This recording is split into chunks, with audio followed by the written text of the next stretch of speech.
দাড়ি ছিঁড়ে যাবে। ওই তুই চিকুকে মারছু কেন? কি করছে চিকু? দাড়ি ছিঁড়ে যাবে। হ্যাঁ? চিকু কি করলো? চুল ছিঁড়ে যাবে, দাড়ি ছিঁড়ে যাবে। চুল দেখ। ছিঁড়ে যাক ঠিক আছে, দাড়ি যেমন না ছিঁড়ে। কি বদমাস দেখ। ছাড় চুল তুমিও ধরো না, চুলের মুঠে ধরো, ওরও চুল আছে অনেক। ছাড়, না তোর চুল ছিঁড়ে দেবো। তুই ছাড় আগে, তাহলে তোর চুল ছিঁড়ে দেবো আমি। চিকু চুল ছিঁড়ে দেবো কিন্তু আমি। ছিড়ো। তুই আমার দাড়ি ছাড়।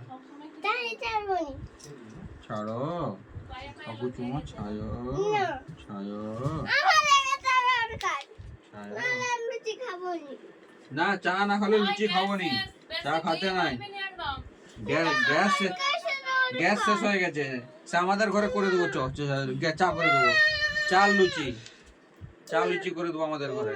চলো আমাদের ঘরে চা লুচি করে দেবো। হ্যাঁ চল চল চল চল চল চল চলো। দেখ দেখি তোকে চিকু কত আদর করছে। ইস, আমার যদি এরকম একটা চিকু থাকতো না, কোলে বসে আদর খেতাম। চা রুটি করে দেবো। হ্যাঁ চা লুচি করে দেবো। চলো চলো চিকু। আচ্ছা তোমাকে খাতে হবে না, তুমি জামা প্যান্ট পরে বেড়াবে যাও, ঠিক আছে? আর যেতে যেতে একটা কেক কিনে দেবো, ক্রিম কেক, বুঝলো? আচ্ছা কেক খেয়ে নিবি, সে কেক খাইছে না, শেষ হয়ে গেছে। আমি খাবানি। কেক খাবি যা। ওটা খাবানি, খাবানো না, খারাপ। ওইটা ভাইও খারাপ, তুমি খারাপ নয়। জন্য দাও লাগবে। আচ্ছা অন্যরকম কেক কিনে দেবো, চলো আমাদের ঘরে চলো, অন্যরকম কেক কিনে দেবো। হ্যাঁ তুই নিজে গিয়ে কিনে আনবি, চলো। আর চিকুর সাথে দোকান যাবি, গিয়ে দেখে কিনে নিয়ে আসবি।